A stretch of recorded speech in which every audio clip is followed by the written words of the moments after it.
Hey students, I got a question here on number 25. Let's give it a little run here.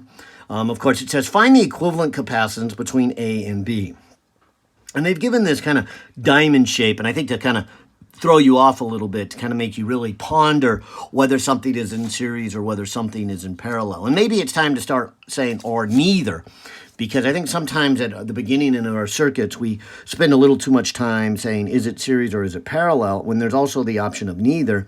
And let's, keep that in mind, because we're going to see that coming up real soon. But so far, we've only been dealing with things that are in series or in parallel. And so I'm sure all of these are in series or parallel in one way or another. And so maybe the thing to do is kind of look at, kind of thinking of maybe something flowing in like an electron at point A, and then it'll go off to, I'll call this the lower plate of the 4. And then as it circles around, it hits another node and can go to the 5 or the 6. But if you look then at the other plate, the top plate of the 5, it is not directly connected to the top plate of the 4.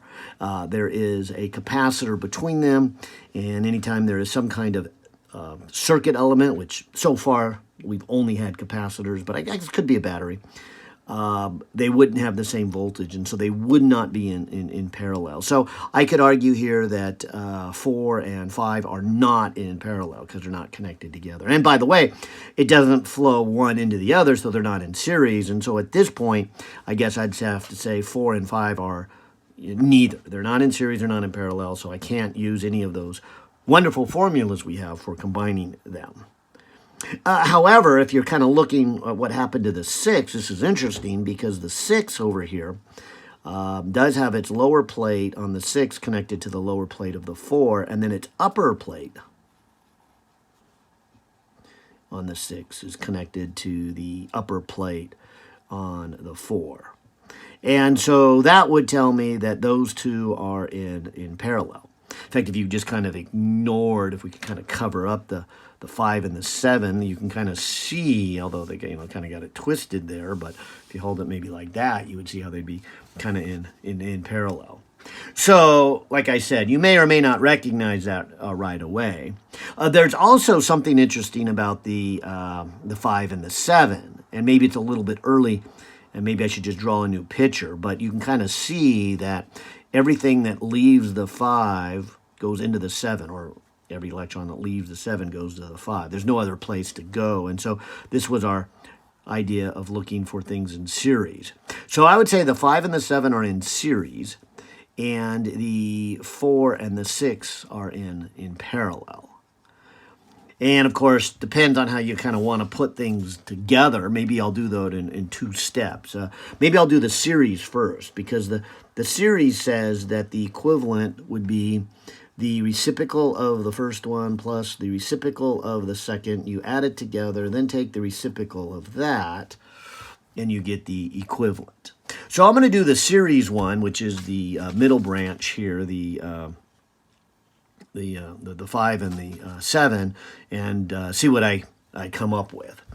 And so the 5 reciprocal, 7 reciprocal, inner reciprocal of that, and I get about a 2.92. So 2.92 microfarads. And, I'll pause here and maybe not put the 4 and the 6 together yet.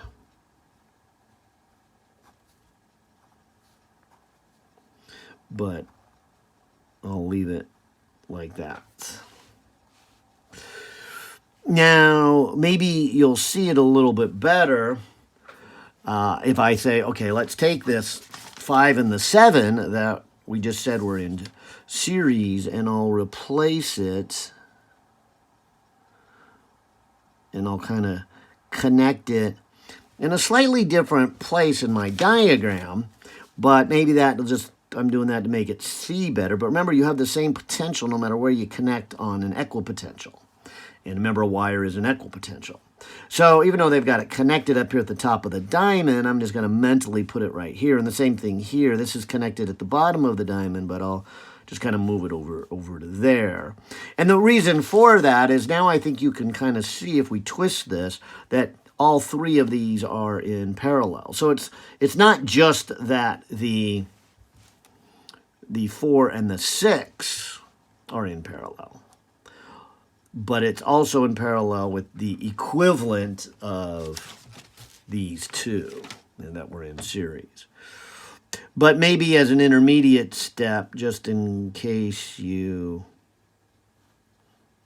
didn't see it, I'll put the 4 and the 6 together, and those you just add. So I don't know if it's even worth writing out the formula for a summation, but it's 4 plus 6. So those two together is a 10, and then of course maybe now when you see that, you can then see how the 10 is also in parallel with this 2.92.